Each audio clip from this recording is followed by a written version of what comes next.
All right, so today we're going to be discussing the fundamental theorem, but you guys have done the fundamental theorem of calculus, but now we're going to relate it to line integrals, which is a major topic of this chapter. So just a reminder of the fundamental theorem of calculus. The fundamental theorem of calculus relates integration to anti-differentiation. Those two were not always related. So the whole concept that taking the integral of f prime of x yields the function f of x evaluated at the upper bound minus the lower bound.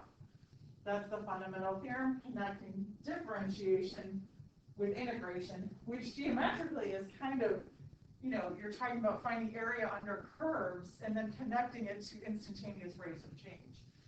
So that's a big idea connection. And so what it states is that if you have a function f whose gradient vector is then given by delta f is continuous, then delta f dot dr can be evaluated by evaluating f. And remember, delta f is the gradient function. Can be evaluated by doing f of r of b minus f of r of a. So evaluating r, bless you, at the upper bound minus the lower bound. And this connects the gradient function to the function itself via integrating a gradient function yields the function itself. And so you can see it has the same structure as the fundamental theorem of calculus, but now we're applying it to a line integral, gradient of f dot dr.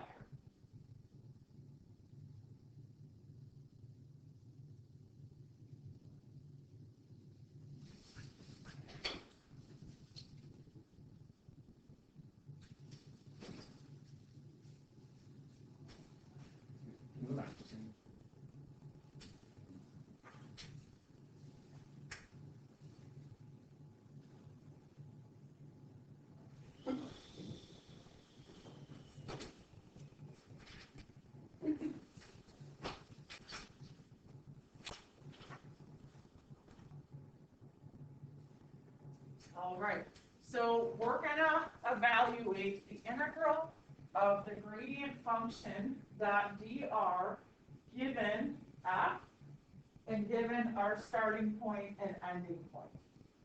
So we learned using the fundamental theorem that the integral along the curve of the gradient function dot the derivative of the curve is going to be f of our ending point minus f of our starting point.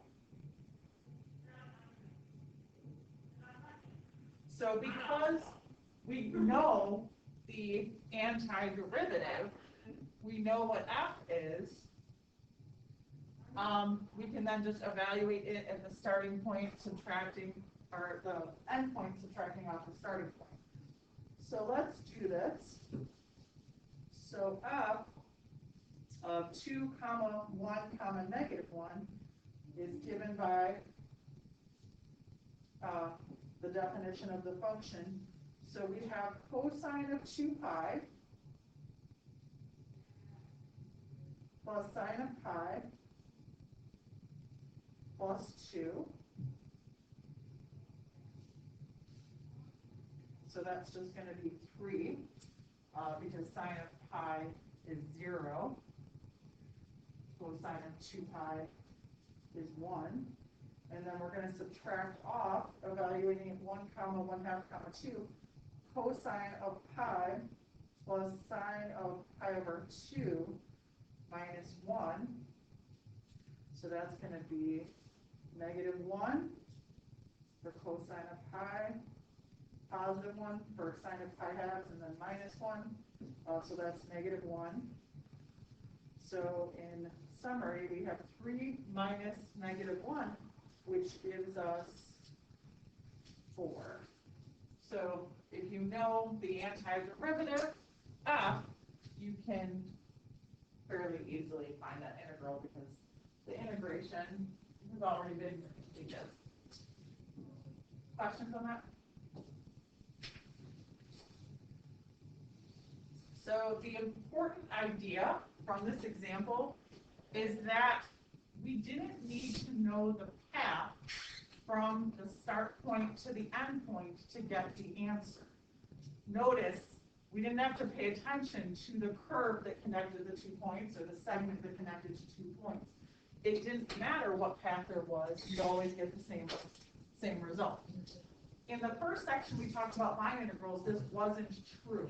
Okay, it depended on the curve. You could even go on the same curve in an opposite direction if we were integrating with respect to arc length. You'd get a different value. So we're going to learn about a type of integral for which changing the path does not change the value of the line integral. So something new here. Can you guys see that okay, or should I?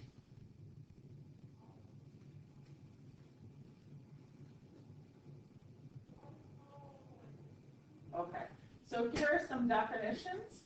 One definition is about if we have a vector field that is in fact independent of path. If we do, it is called a conservative vector field, and that conservative vector field is defined then by a function f called the potential function.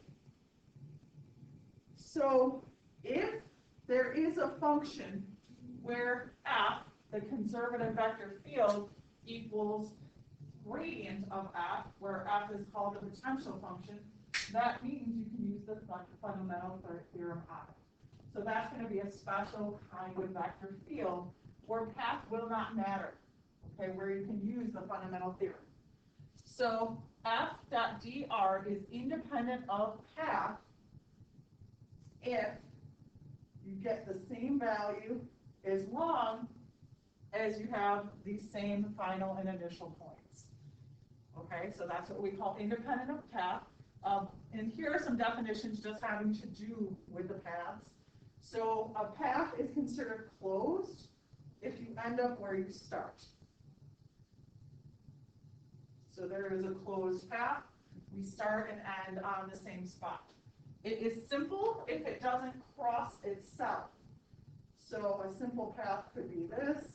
It could be your closed simple path. This would be an example of not simple. We can see it is closed because we start and end at the same spot, but it's not simple because we cross itself. The region D is the region created by a closed path. So that's where we are going from talking about a path to a region, is if we close the path, we actually have a region. It is open if it doesn't contain any of its boundary points. So open looks like this. Okay, so generally we don't deal with open. Connected, if we can connect any 2 points in the region. So if, let's say, the region looks like this, this is not connected. Because we cannot connect any 2 points in the region with a path that completely lies in D. We have to go outside of D. Simple connected is where we have just a nice little connected path with no holes, and it just is, you know, something like I drew in 3. So we have our simple connected path, and that's a simple closed connected path. And that is going to be one of the requirements for Green's theorem, which we're going to learn about on Monday, which will talk about a different way to find line integrals. But it's good to know the definitions now anyway. So we have some facts then. If the fundamental theorem is to work, gradient of f dot dr has to be independent of path. If we can simply take the function at the start point, or at the end point, minus the function at the start point, and have that be the answer to the line integral, it has to be independent of path. So gradient of f dot dr is independent of path. If you have a conservative vector field, and only if you have a consecutive field, then f dot dr is independent of path. So in that case, that would mean f, the conservative vector field, would have to equal gradient of little f, so it would have to equal the gradient of the potential function. So I know there's a lot of f's and f's. So capital F is a vector field. Small f is a potential function. So potential function, and then capital F is a vector field.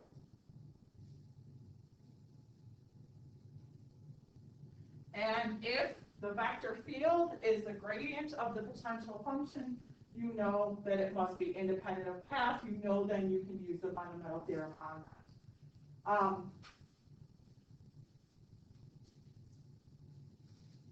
If f is a continuous vector field on an open connected region D, and if f dot dr is independent path, it is a conservative vector field.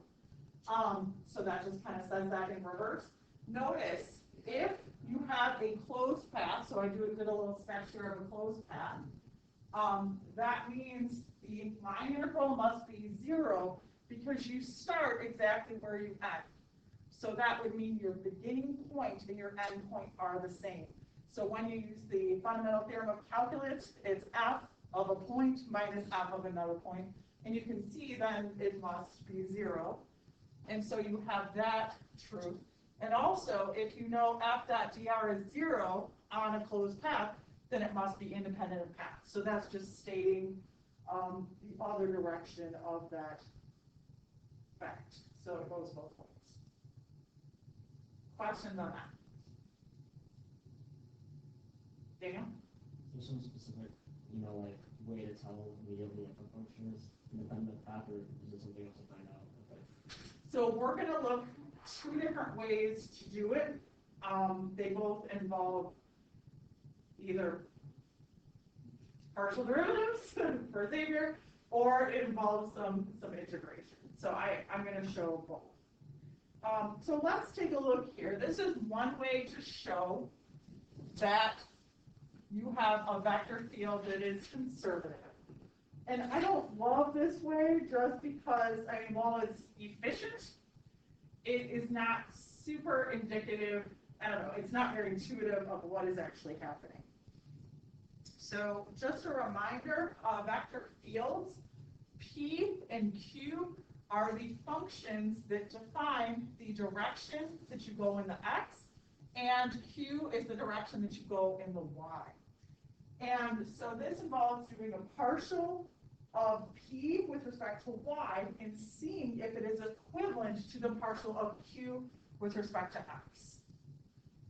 So the reason this works is if it is a conservative vector field, that means that the gradient of the potential function has to equal f.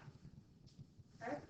So if that is true, that would mean that this would be dx, or the partial of little f with respect to x, if it is a potential, and this would be the partial of f with respect to y, if there is a potential function. In other words, if it is a conservative vector field. So what they're having you do here is then take a second derivative. And by taking that second derivative, I'm then finding out what is, when I do partial of p with respect to y, I'm basically finding f x y. Okay? Because this is fx, and then we're differentiating it with respect to y. I don't know, maybe I should use different notation there. I'm going to fix this just so the notation is consistent. So if it is a conservative vector field, this would be fx, this would be fy. okay? So fx y is the same as the partial of p with respect to y, because then you're just taking p's derivative with respect to y, and then fyx is equal to the partial of q with respect to x. So if those, in fact, come from the same function, one function, the potential function, then the second derivative with respect to the other variable must be equal because of Clairaut. Remember that?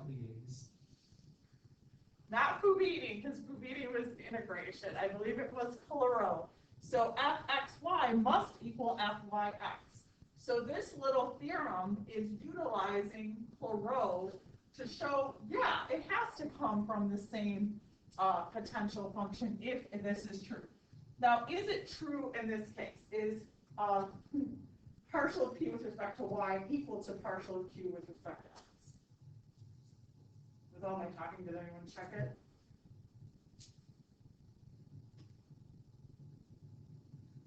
So this is p. Here's q. And then partial of p with respect to y is -1. Partial of q with respect to x is 1. So you see how it would have to be enough. Because that means, in fact, that fxy and fyx are not equal.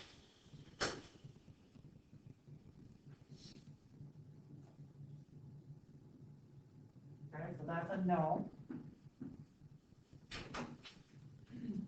Another way we can look at this is if we do have a potential function that defines the vector field, that would mean I could integrate each of these with respect to x for p or y for q, and you should come up with the same integral. Do you want to see that on this example? Okay. So is it okay if I clear out what we got? Okay. So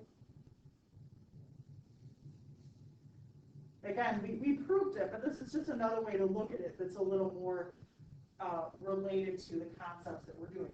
So if that is fx, that would mean f would have to be x squared over 2 minus xy plus a bunch of other stuff. You could have another function with a y in it there. You could have another constant. So you could add anything else to this as long as it doesn't have an x. Because if I take the partial with respect to x, I would just get x minus y. So you could write something like plus c times some y terms, whatever you want, plus d, which is a constant. Because if I take the derivative of this with respect to x, all of those would go away anyway. Now, if I look at fy and do the same thing, do that integral with respect to y, f would be xy minus 2y plus e times some x terms plus f, oh, don't use f, g, something else. Okay, so notice what I'm trying to get at is that can these functions be the same function? Because it has to be one single potential function that has x minus y as the partial with respect to x, and x minus 2 as the partial with respect to y. What do you think, Daniel? If you add an x squared over 2 to the second function, and the -2y to the first one. Oh wait, no, because that's why they're the signs. Okay. Yes. So our problem here is the negative xy versus the positive xy. If you differentiate this with respect to x, you're going to get negative y. If you differentiate that with respect to y, you're going to get positive x, but these would need to be the same term. So when we amalgamate, I don't even know if that's a good verb, they don't go together because there's no one function you can write that has that as the partial with respect to x, that as the partial with respect to y. They don't go together. Ollie? Can you explain that again? Okay. So if you take, let's say we try to bring these together, because it has to be one function that does both. One function that does both could have the x squared over 2, right? It could have the 2y's. But if I write one of the x, y terms, if I take the derivative of this with respect to x, do you see how it is right? It matches. But if I take the derivative of that with respect to y, I would just get negative x minus 2, not x minus 2, which is what I need for the partial of f with respect to, or partial of it with respect to y. Okay. But if I make it negative xy, it doesn't, a positive xy, then it only works for the other. Yeah, okay. Makes sense. Just to clarify something, you were integrating p with respect to x? Yes. Okay. Yeah. And the reason p is with respect to x is when we look at the vector field, p is the function for x. Yeah. And q is the function for y. So let's build on this. If we look at a vector field, do we have a potential function that we can write such that f equals the gradient of that vector function?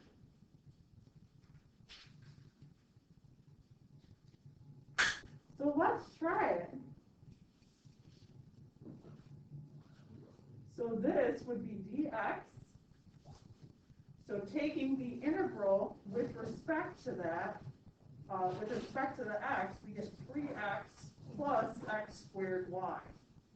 Now those are the two must-have terms I have from p. Now let's look from q.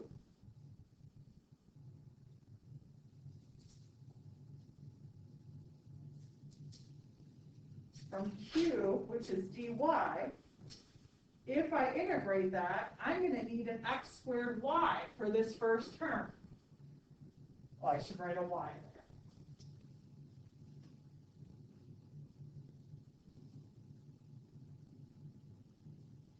I'm going to need an x squared y for this first term.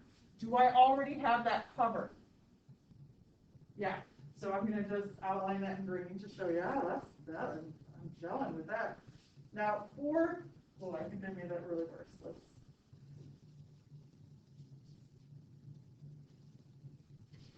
Yeah, so that term meets both needs. Then I need a minus y cubed.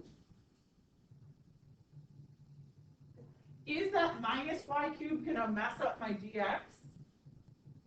No, because when you take a derivative with respect to x, y is treated as a constant. Is there anything else I need such that dx and dy would be equal to what they need to be?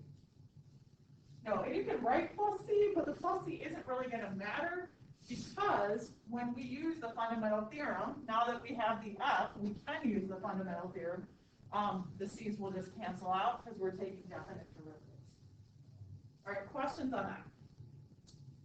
All right, now we're going to apply the fundamental theorem to evaluate this line integral where c is given by that particular curve.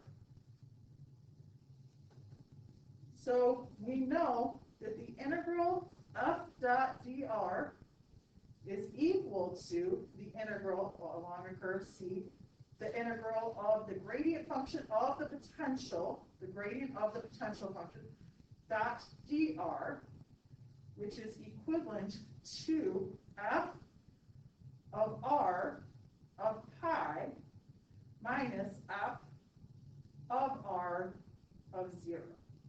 So given that we have a potential function that works, we can now use the fundamental theorem to calculate the line integral. So let's find f of r of pi, or let's just find r of pi first.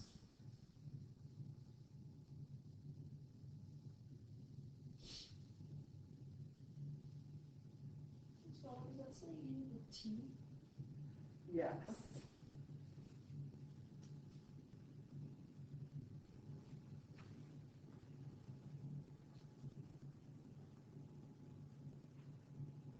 Oh, I'm sorry. Oh, yeah, I have to do that part. We could also do it this way we learned yesterday, at the same instrument. Yeah, Well, do you evaluate the potential function or I'm sorry. the vector? The potential function is what you evaluate. Okay. So we needed to do that. So we're gonna do f of 0, comma, negative e to the pi minus f of 0, comma, 1.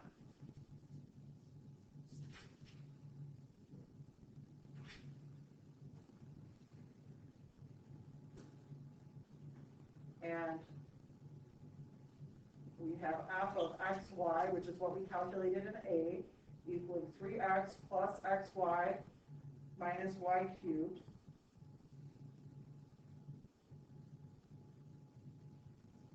And I have to go back here, sorry, r of 0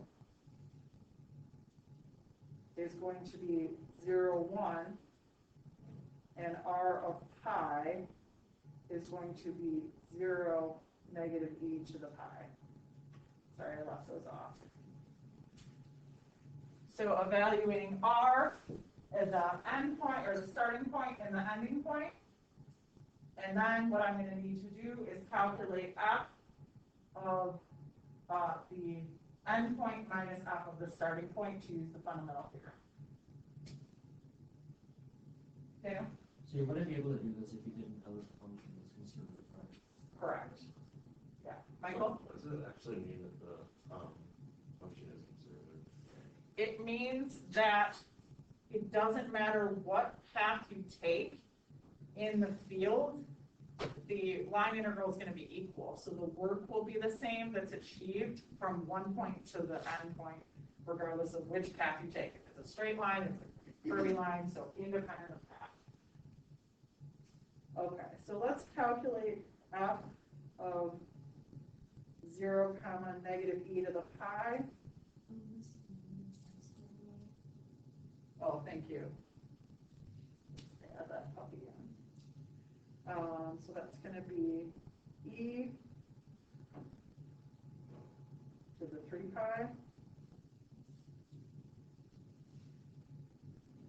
And then starting point is going to be -1.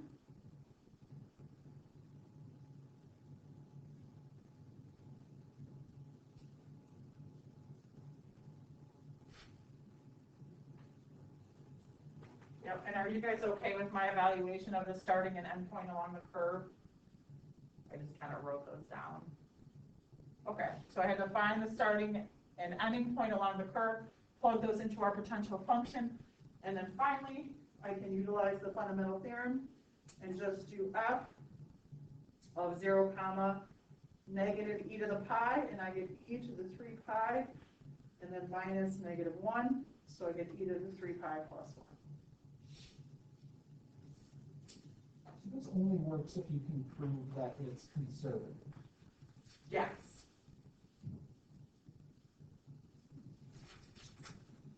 Question. All right. So now, just a tiny little problem, let's find the potential function for the vector field. So let's find f. So recall that if there is a potential function, this is going to be fx, fy, and then fz for the k.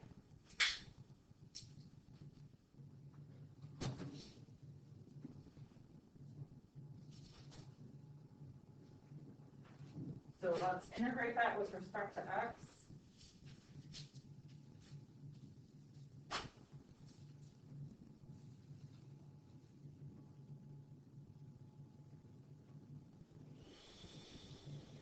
All right, any other terms we need for this? Or does that work?